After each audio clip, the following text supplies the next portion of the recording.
왜 호야네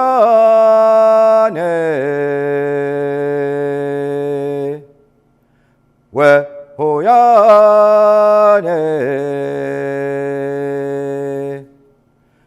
외하.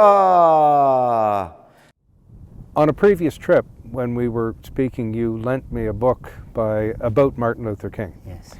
And I read it, reacted to it, and tell me how that writing has influenced your thinking. It was that book plus a few others, but definitely the character, the personality himself, and sort of having an affinity to the people he was representing, a minimized people. But the impact was simply by watching what he had done, how he had done it. He seemed to be such a gentle man, and he seemed to be willing to do things and address things in such a way that he didn't seem to need the violence. I understand it was around his life and part of his life, and it ended his life. But the truth is, he himself seemed to be able to cope, manage, deal with things without the violence. In other words, somehow he managed conflict, and it didn't seem to destroy him, which it seemed to have done to so many other people.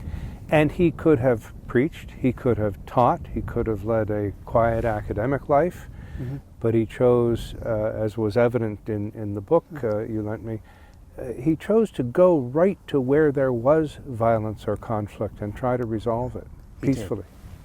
He did. And a lot of it is about the power of words and the power of language, but the way he chose the words he used to address these issues.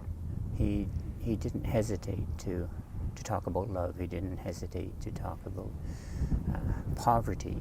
He took on issues that weren't just specific to his people. These were issues that I hate to keep using the word minimized, but they oppressed cohorts of people that should not have to live a life like that in the world we live in today. So knowing this and watching this and seeing how he defended these, what I would call justice issues, to make sure that there was no war, make sure there was no poverty, make sure that the things that destroyed people shouldn't be part of the world. He was bringing his nation into his, I called it a nation, but it could be his, I'll refer to his people again. But he was trying to free them from the things that these negative elements would bring to societies, and he wouldn't tolerate that.